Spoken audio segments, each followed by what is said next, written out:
2 நாட்கள் முகாமிட்டும் அமித்ஷாவை சந்திக்க வராத எடப்பாடி. பின்னணியில் 2 முக்கிய காரணங்கள். மத்திய உள்துறை அமைச்சர் அமித்ஷா 2 நாள் பயணமாக தமிழ்நாடு வந்தபோது அவரை எடப்பாடி பழனிசாமி நேரில் சந்திக்காதது விவாதப் பொருளாக மாறியிருக்கிறது.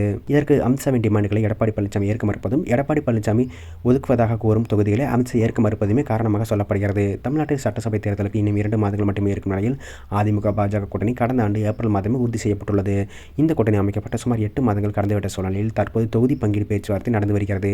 இதனிடையே மத்திய அமைச்சர் அமித்ஷா 2 நாள் பயணமாக தமிழகம் வந்தார். தமிழக பாஜக தலைவர் நயினா நாகேந்திரன் பிரச்சார நிறைவு விழாவில் பங்கேற்ற அமித்ஷா தமிழ்நாட்டில் ஏப்ரல் மாதம் மோடியின் தலைமையின் கீழ் என்டிஏ கூட்டணி ஆட்சி அமையும் என்றும் தெரிவித்துள்ளார். இதையடுத்து திருச்சியில் இருந்த அமித்ஷாவை அதிமுக முன்னாள் அமைச்சர் எஸ்பி வேலுமணி சந்தித்து ஆலோசனை நடத்தினார். அந்த நேரத்தில் எடப்பாடி பழனிசாமி சேலம் மாவட்டத்தில் பிரச்சாரத்தில் ஈடுபட்டிருந்தார்.